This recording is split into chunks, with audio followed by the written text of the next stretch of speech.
ฝันว่าน้องมาเขียนให้บ่แม่นฝันแต่ตองวดพุ่นอืม6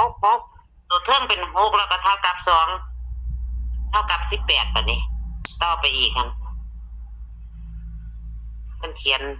นใส่กระดานไว้ให้เบิ่งว่าน้องมาเขียนจังซี่ล่ะคั่นคุณครูมันเรียนภาษาคณิตศาสตร์อันนั้นคิดจังซี่บ่ว่าซั่นเพิ่นว่าหอยจักไปทั่วตัวซั่นน่ะว่าเพิ่นบางเลขจังซี่เหรอแต่ว่าสิเป็นเลขตัวใดมันเขียนใส่กระดานติดไว้แล้วอยู่นี่เอ้าเมื่อนั้นว่าสิทายอันปฏิทินนั่นให้ลุงแม่ลุงอันปฏิทินข่อยนี่ออก3-4งวดแล้วเด้งวดเมื่อกี้กันเอ้าเดี๋ยวลุงจังมาเบิ่งคันได้แวะมาเบิ่งในว่าซั่นสิทายส่งให้งวดนี้มันมี6มี1มี8นี่ลุงมี6มี1มี8ต่อกันลงมาน่ะงวดก่อนมันมีเดี๋ยวใครย่างไปเบิ่งกันอยู่ข้างเพิ่นเฮ็ดซาลาเปานี่งวดก่อนมันขีดตัวเทิงเป็นเลข9แวบลงมาคือเลข1แล้วตัวล่างขึ้นมาแวบลงมาคือเลข1แล้วต่อมาเป็นเลข6ค่ะแม่ลุงมันก็เป็น90เนาะ9060พอเบิ่งเอาของจอเบิ่งงวดก่อนก็เขา903นั่นน่ะงวดนี้มันมี6มี1มี8ต่อกันลงมาน่ะต่อกันลงมาเป็น6เป็น1เป็น8วันที่16มันเป็นเลข9แล้วก็ขีดคือเลข1คือเลข7แล้วก็ขีดลงมาเป็นหัวเลข6ค่ะแม่อืมว่ามื้อนั้นพอทายแล้วเพราะว่าสิส่งไปบัดนั้นอีหลาว่าอุ้ยอย่ามาหาผมบอกเราตัวถีบหลายว่าซั่นว่าโอ้ยฉันบอกว่ามันออกว่าถ้ามันออกตัวนี้มันเข้าเลขข่อยซื้อไว้เบิดแล้วเด้หั่นน่ะ1618หั่นน่ะเป็นปฏิทินเบิ่งประจำวันเฮานี่แม่นบ่งานปฏิทินนั่นของเกียงไก่อีหยังนี่นะอืมไว้ได้มื้ออื่นข่อยว่างๆแล้วข่อยสิถ่ายแกงหมูต่างข่อยสิถ่ายส่งไปให้เบิ่ง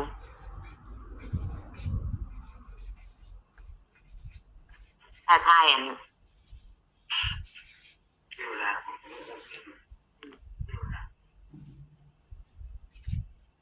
ไปถ่ายเบิ่งสิถ่าย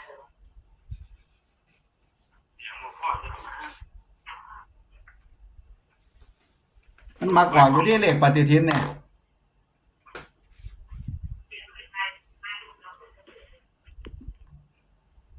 ผู้จังหนึงบ่สนใจมันบัดนั้นมันก็แวบมาอยู่ดีเลขปฏิทินเอาอยู่เรื่อยอยู่เด้อล่ะลูกแม่นโอ้ยว่าซั่นบ่ได้เบิ่งจักเที่ยผมพาเบิ่งให้เลยเบิ่งเอามันเข้าอยู่ตัวนี่ผมเอากับเขาซั่นเนาะเคยเบิ่งจักเที่ยอืม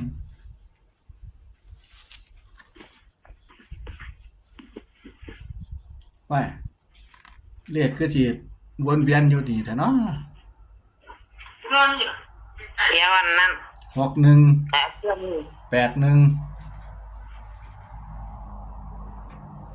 เลขพศออกจักเที่ยไปฮะบ่เลขพศบ่ได้ออกออกยากมากของแฟนเป็นที่ออกยากมากคำหาที่เนี่ย3ปีได้รุ่งเขาจะบอกบ่ซื้อไว้ได้ละอายุผู้ว่าบ่ให้ดูว่าซื้อไปนำนะถ้าเทียมันพอลอกออกมาแต่ก็นำหลายงวดนะเครื่องนี้มันบ่มีลายอยู่แบบเฉยๆซะเจ้าหรือโทรศัพท์เจ้าเนาะส่งเขาไม่เส้นเจือของเครื่องของไฟเครื่องนั้นมันจะมีลาย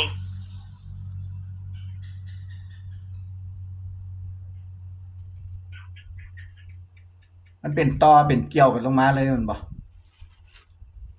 แม่นเดี๋ยวข่อยสิส่งเขานี่เครื่องโทรอยู่น้ำเจ้าแล้วข่อยจังเทียนเครื่องนั้นไปถ่ายเลย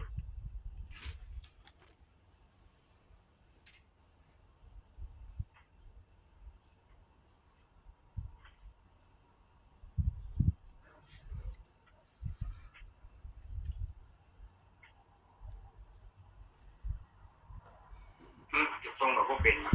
เพราะว่านั่นอยู่หา Messenger เครื่องนี้มันบ่มีมันเอานั่นออกเอาซิมออกไปใส่เครื่องนั่นมันก็เลยบ่มีเดี๋ยวเอาเครื่องนั้นถ่ายส่งมืออื่นก็ได้มันมีแต่เครื่องเป่าซื่อๆอันนี้นะ อืม พวก Messenger กับพี่น้องซื่อไล่กับบ่มีแต่ว่าเวลาโทรลุงโทรมามันเข้าแต่เครื่องใหม่พี่เพราะว่ามันไล่อยู่เครื่องนั้นถ่ายไว้อยู่นี่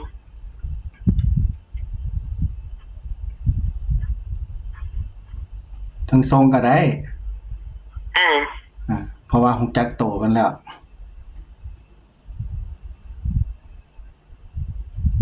วนเวียนอยู่สิไปออก61อีหลีซะแล้วเนาะ เออ ออก61นี่ของปู่ลำไปมาดเนาะครับนี่น่ะเพิ่นฟัน61เด้อนะ อ่า เขียนเลขแล้วเขียนว่าเลขดับผู้สิรับจริงก็รับจริงเลยผู้รับจริง อุ้ยแต่เวลากินติ ผู้รับ เออ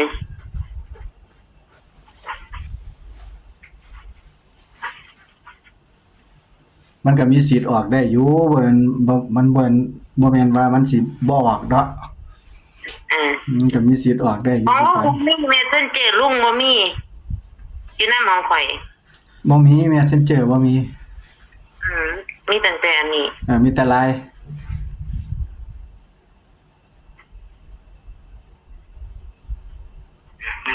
118อย่างล่าง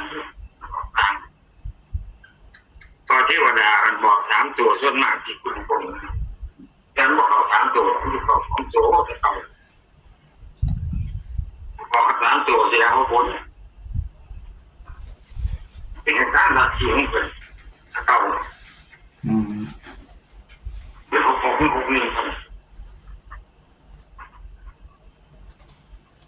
เอาพยายามที่ว่าดาเป็น10 มื้อ 10 มื้อจังได๋ก็ว่า3 มื้อนึงยังว่า10 มื้อ บ่ได้ไป บ่ได้ไป บ่ได้ไปมันคือจังโดดเท่านี้ติ คือมันโดนซะบ่ได้ไป3 มื้อคือมันโดน อ่า ของน้องจ่อยๆนี่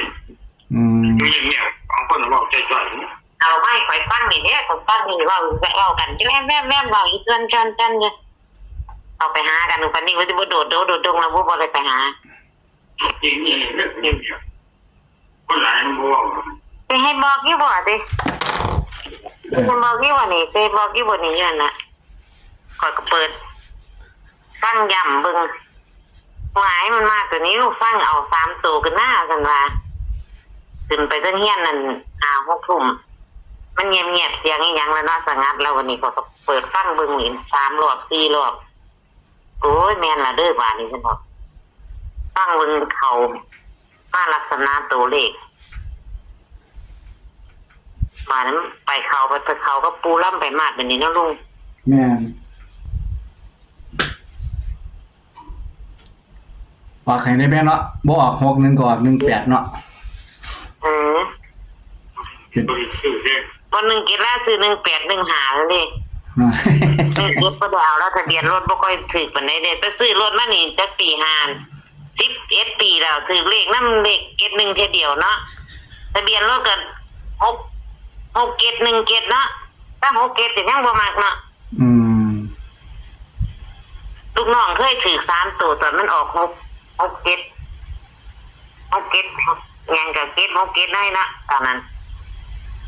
ปีหน่อย5-6 ปีที่แล้วเขาเคยถือ3ตัวได้มอไซค์เป็นขั้นเหมือนตัวเขาซื้อ ได้ยินเสียงฝ บอก น ว่า บ่ เอาบ่มา67ซะเนาะ ได้ยินเสียงฝนบ่มาอีกแล้วฝน แม่ได้ยินอยู่ อ๋อ อยู่พี่มันสิมารอบตี3ตี4ได้อยู่ทางพี่ป้าเขียวขึ้นอยู่คน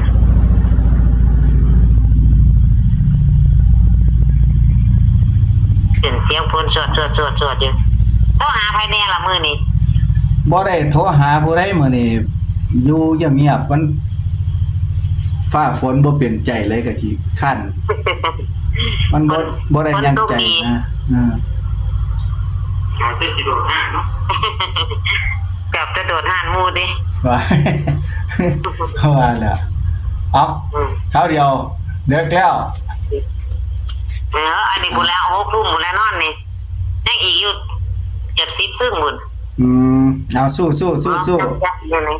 เออ สู้ สู้ สู้ สู้ลูกน้องมันบ่พอลูกน้องนะ อ่า มันจะฟ้องเองต้องจับพ่อเฝ้าเศร้าแล้วอันนี้ลูกน้องกาให้ลูกน้องพอดีเขาใส่ให้ลูกน้อง อ่า แต่จะนอน โอเคโอเค จ้าครับทำงานซะบัดเนี่ย จ้า สวัสดีครับ สวัสดีค่ะ นะครับน้องสาวเพิ่นก็ถึงทำงานถึงบอกแนวทางนะครับจังใดเพิ่นก็ได้ตัวนี้นะครับเด้อนะครับเป็นเลขปฏิทินนะครับ เพิ่นบอก